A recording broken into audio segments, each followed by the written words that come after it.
नमस्ते मित्रांनो, घरोघरी मातीच्या चुली या मालिकेच्या होणाऱ्या 22 एप्रिलच्या भागामध्ये आपल्याला असं पाहायला मिळणार आहे की इकडे ऋषिकेश आणि जानकी सयाजीरावला भेटायला आलेले असतात।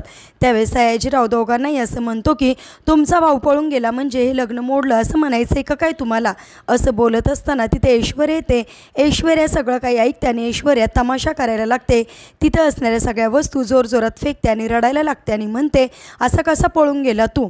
त्यानंतर लगेच जानकी तिला समजवण्याचा प्रयत्न करते आणि तिला असं म्हणते जर लग्नानंतर हे कळलं असतं तर तुमच्या तिघांचंही आयुष्य खराब झालं असतं।